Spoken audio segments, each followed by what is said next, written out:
અત્યારે જાય છે આપણે દુકાને, જ્યાં દુકાન આપણે બરફ નાખવાનો છે અંદર દુકાનની અંદર ફ્રીજમાં નાખવાનો છે બરફ. હવે જાય છે જોઈ શકો. ચાલો તો દુકાનનો રસ્તો જરો આપણે દુકાન અહીંથી ઓળખને જાય છે દુકાન આપણે ખાસામાંથી. ચાલો તો જઈ દુકાને. હવે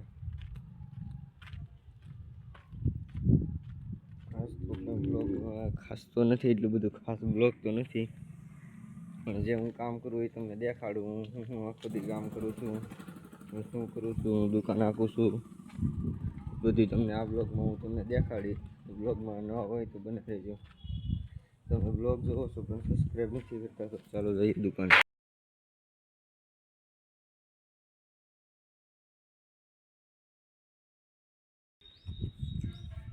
જોઈ શકો છો આ ખાય છે લોટ.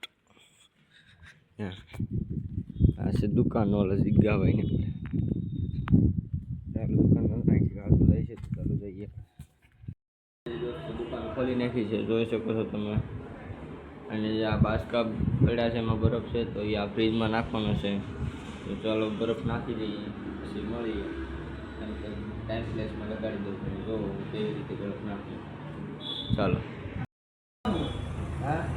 દુકાન બને દુકાન બને 1100 બટન બનો એનો હું અત્યારે એમ દે. હા સમજે 11 કાલની કોમડી છે ને. હા એ તો આ જુનાગઢ છે કોકના રાજકોટ પોકે બરાબર. કાલ આખો ખરીદી કરે. કાલ માલ તો કાલે આવે ટ્રાન્સફરમાં 1100 રજા હોય બધાય.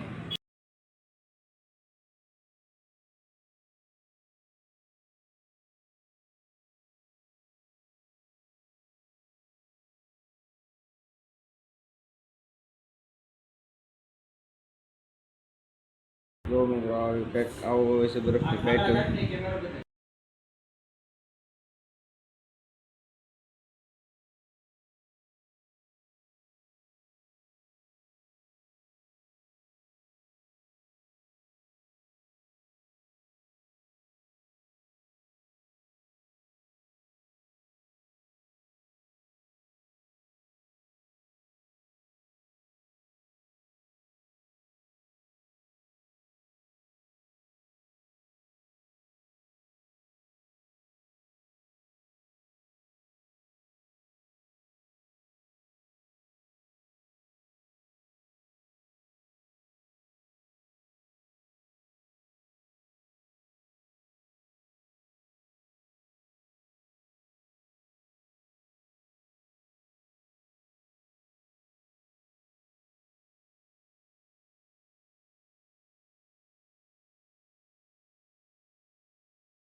ફાઇનલી દોસ્તો બરફ પણ કાપી નાખી છે તમે જોઈ શકો છો.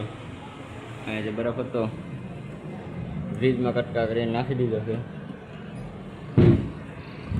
ચાલો હવે બીજા ધાણા લેવા જવાના છે. ધાણા લઈ આવી પછી જઈ છીએ ઘરે.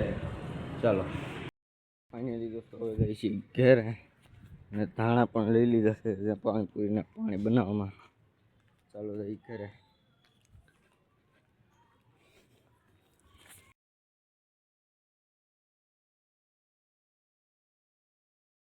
સોરી કરીને જમરૂ ખાય તારી લઈએ સોરી કરીને જમરૂ ખાય એ આ પોતે